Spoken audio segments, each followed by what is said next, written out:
సమ్మె విరమించాలని ఆర్టీసీని కోరుతోంది తెలంగాణ ప్రభుత్వం.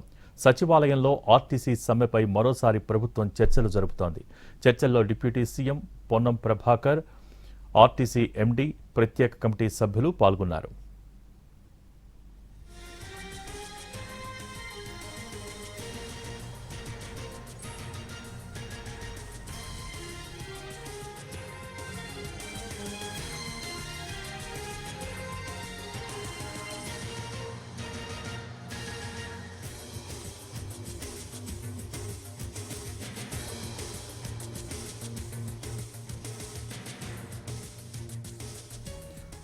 సమ్మె విరమించాలని ఆర్టీసీని కోరుతోంది తెలంగాణ ప్రభుత్వం. సచివాలయంలో ఆర్టీసీ సమ్మెపై మరోసారి ప్రభుత్వం చర్చలు జరుపుతోంది. దీనికి సంబంధించి పూర్తి సమాచారం మా ప్రతినిధి రాధిక లైవ్ ద్వారా అందించడానికి సిద్ధంగా ఉన్నారు. Radhika, over to you.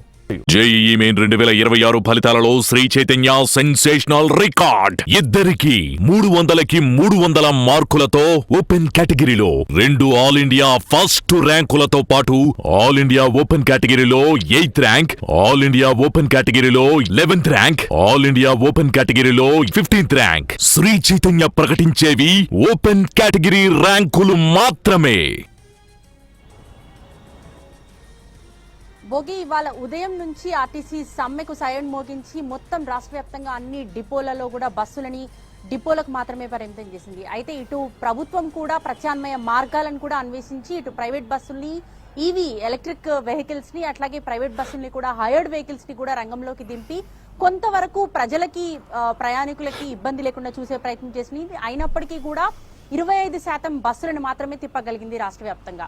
మరోవైపు కొద్దిసేపటి క్రితమే రాష్ట్ర సచివాలయంలో డిప్యూటీ సీఎం బట్టి విక్రమార్క, అట్లాగే రవాణా శాఖ మంత్రి పొన్నం ప్రభాకర్, అట్లాగే ఆర్టీసీ ఎండీ నాగిరెడ్డితో సహా ప్రత్యేక కమిటీ నిన్న ఏదైతే జీవో నంబర్ 66 ప్రకారం ఏర్పాటు చేశారో ఆ కమిటీలో ఉన్న సభ్యులంతా కూడా కొద్దిసేపటి క్రితమే ఇటు సచివాలయంలో భేటీ అయ్యారు. సమ్మెకు సంబంధించి అసలు ఆర్టీసీ సమ్మెకు సంబంధించి జేఏసీ చెప్తున్న వాటిల్లో 32 డిమాండ్లు ఏవైతే చెప్తుందో అందులో 29 డిమాండ్లు నెరవేర్చడానికి ప్రభుత్వం సిద్ధంగా ఉంది, యాజమాన్యం సిద్ధంగా ఉంది. అయినప్పటికీ కూడా ఆర్టీసీ కార్మికులు, అట్లాగే కొంతమంది సంఘాల నేతలు మొండి పట్టు చేస్తున్నారు అని చెప్పి ప్రభుత్వం నుంచి అనేక సార్లు చెప్పినప్పటికీ కూడా వినట్లేదు అనేసి అంటున్నారు. కొద్దిసేపు క్రితమే ఎన్టీవీతో ఆర్టీసీ ఎండీ నాగిరెడ్డి మాట్లాడుతూ కూడా క్లియర్ గా చెప్పారు, ప్రయాణికులను ఇబ్బంది కలిగించే ప్రయత్నం చేయొద్దు. ఇప్పుడిప్పుడే ఆర్టీసీకి ఒకప్పుడు జీతాలు ఇవ్వలేని పరిస్థితిలో నుంచి ఇప్పుడిప్పుడే లాభాల బాటలో నడుస్తున్న ఆర్టీసీని మళ్ళీ కిందికి తీసుకురాకూడదు అని చెప్పి అనేక సార్లు రిక్వెస్ట్ చేసినప్పటికీ కూడా సంఘాలు మొండి పట్టుదలతో ఉన్నాయి అని చెప్పి చెప్తున్నారు. అయితే దీనిపైనే ఆయన మాట్లాడుతూ 32 డిమాండ్లు, అంటే ఆర్టీసీ నాయకులు చెప్పిన 32 డిమాండ్లను నెరవేర్చాలి అంటే దాదాపుగా 34,000 కోట్ల రూపాయలని వెచ్చించాల్సి వస్తుంది. ఆర్థిక పరమైన అంశాలు ఇందులో ఇమిడి ఉన్నాయి కాబట్టి ప్రభుత్వం నిర్ణయం తీసుకోవడానికి కొంత సమయాన్ని ఇవ్వాలి. కాంగ్రెస్ ప్రభుత్వం ఏర్పడిన తర్వాత మొట్టమొదటిసారిగా ఆర్టీసీ సమస్యల్ని పరిష్కరించడానికి ఒక కమిటీని ఫామ్ చేశాము. అందులో 3 ఐఏఎస్ ఆఫీసర్స్ ని పెట్టి ఒక కమిటీని పెట్టినప్పుడు, అట్లాగే ఆర్టీసీ ఎండీ ఐపీఎస్ ఆఫీసర్ గా ఉన్న నాగిరెడ్డి కూడా అందులో కన్వీనర్ గా ఉన్నారు.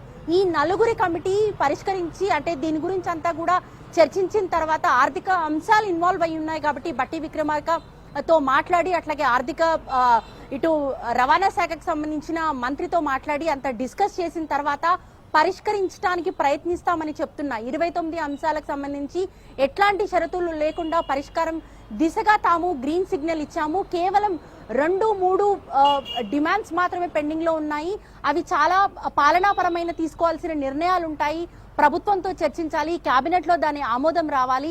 కాబట్టి కొంత సంయమనం పాటించాలి, ఇప్పటికైనా ఆర్టీసీ కార్మికులు అర్థం చేసుకోవాలి అని చెప్పి అనేక మార్లు చెప్పినప్పటికీ కూడా ఈ జేఏసీ నాయకులు వినట్లేదు అని చెప్పేసి ప్రభుత్వం చెప్తుంది. కానీ జేఏసీ నాయకులు, కార్మిక సంఘాలకు సంబంధించిన నాయకులు ఇంకొక విధంగా చెప్తున్నారు. ఇప్పటికే అనేక మార్లు గత నెలలో 13వ తేదీన సమ్మె నోటీస్ ఇచ్చినప్పటికీ ఇంతకాలం 41-42 రోజులు తాత్సారం చేసిన ప్రభుత్వము, యాజమాన్యము ఇప్పుడు ఆల్ ఆఫ్ సడన్ గా ఒక కమిటీని ఫామ్ చేసి పరిష్కరిస్తామంటే ఎలా నమ్మాలి అని చెప్పి వాళ్ళు వాదిస్తున్న పరిస్థితి.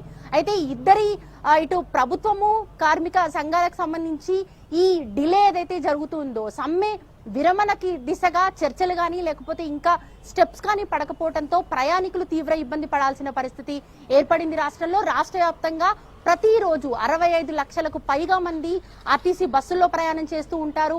ఇటు ఉద్యోగాల రీత్యా కావచ్చు, విద్యా సంస్థలకు వెళ్లే, స్కూల్కి వెళ్లే, కాలేజీలకు వెళ్లే విద్యార్థులు కావచ్చు, అనేక మంది ఆర్టీసీ మీద ఆధారపడి, ముఖ్యంగా గ్రామీణ ప్రాంతాల్లో, రిమోట్ ఏరియాస్ లో ఆర్టీసీ అనేదే ప్రధాన రవాణా కేంద్రంగా ఉంటుంది. కాబట్టి ప్రయాణికులను ఇబ్బంది కలిగించకుండా ఆర్టీసీ నాయకులు చేపట్టిన ఈ సమ్మెను విరమింపచేయాలి అని ప్రభుత్వం చెప్తూ వస్తుంది. ఇటు సంఘాలకి ప్రభుత్వానికి మధ్యలో బలయ్యేది మాత్రం ప్రయాణికులు, సామాన్యులని చెప్పుకోవాలి. ఎందుకంటే సామాన్యులు, మధ్యతరగతి కుటుంబాలన్నీ కూడా ఆర్టీసీ బస్సు ప్రయాణాన్ని ఎక్కువగా ఇష్టపడుతూ ఉంటారు. కొంత మహిళ ఇటు మహాలక్ష్మి పథకం వచ్చిన తర్వాత ఇంకా ఆక్యుపెన్సీ రేటు పెరగడం కావచ్చు, లేకపోతే మహాలక్ష్మి పథకం ద్వారా ప్రభుత్వం ఇచ్చే రియంబర్స్మెంట్ విషయంలో కావచ్చు, ఆర్టీసీని లాభాల బాటలో నడిపించడానికి ప్రధాన ఆదాయ వనరుగా మహాలక్ష్మి పథకం ఉంది. ఈ నేపథ్యంలో మహిళలంతా కూడా ఎక్కువ మోతాదులో దాదాపుగా కొన్ని వేల లక్షల మంది ప్రయాణం చేశారు. కోట్ల టికెట్లు కూడా ఇప్పటి వరకు 0 టికెట్స్ ఇవ్వడం జరిగింది. సో ఈ నేపథ్యంలో ఆర్టీసీని ఇంకా నిర్వీర్యం చేసే ప్రయత్నం జరుగుతుంది. దీని వెనకాల పెద్ద కుట్ర జరుగుతుంది. కొన్ని రాజకీయ పక్షాలు ఇందులో ఇన్వాల్వ్ అయి ఉన్నాయి అని చెప్పేసి ఆర్టీసీ రవాణా శాఖ మంత్రి చెప్పడం జరిగింది. ఆర్టీసీని నిర్వీర్యం చేసేందుకే, మహాలక్ష్మి పథకాన్ని నిర్వీర్యం చేసేందుకే ఇట్లాంటి కుట్రలు జరుగుతున్నాయని చెప్తున్నారు. ఏదేమైనప్పటికీ కూడా ప్రయాణికుల సౌకర్యార్థం, ప్రయాణికులకు ఇబ్బంది కలిగించకుండా అసౌకర్యాన్ని క్లియర్ చేయడానికి ప్రభుత్వం ఒక మెట్టు దిగాలి, ఆర్టీసీ సంఘాలు ఒక మెట్టు దిగాలి అనేసి ఇటు యాజమాన్యం చెప్తుంది. అయితే ఒకవైపు ప్రభుత్వంతో చర్చలు జరుపుతున్న యాజమాన్యం కూడా ప్రయత్నాలు జరుపుతున్నప్పటికీ కూడా ఆర్టీసీ సంఘాలు మాత్రం వెనక్కి తగ్గే ప్రసక్తి లేదు అన్నట్టు ఇటు సమ్మె కొనసాగింపు ఉంది. మళ్ళీ రెండో రోజు రేపు 23వ తేదీన జరిగే సమ్మెలో అందరూ పాల్గొనాలంటూ కొద్దిసేపటి క్రితం ఒక ప్రకటనను కూడా విడుదల చేయడం జరిగింది. సో ఓవరాల్ గా ఎటు చూసినా కూడా ప్రయాణికులే ఇబ్బంది పడుతున్న పరిస్థితి కనిపిస్తోంది. దీని నేపథ్యంలో దీన్ని ఆసరాగా తీసుకొని ప్రైవేట్ వెహికల్స్, క్యాబ్స్, ఆటోలు దోపిడీ అనేది మొదలు పెట్టాయనే చెప్పుకోవాలి. Okay, thank you Radhika.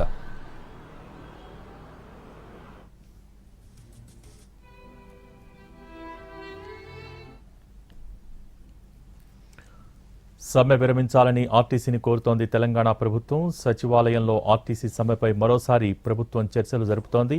చర్చల్లో deputy CM Bhatti Vikramarka, Ponnam Prabhakar, RTC MD, ప్రత్యేక కమిటీ సభ్యులు పాల్గొన్నారు.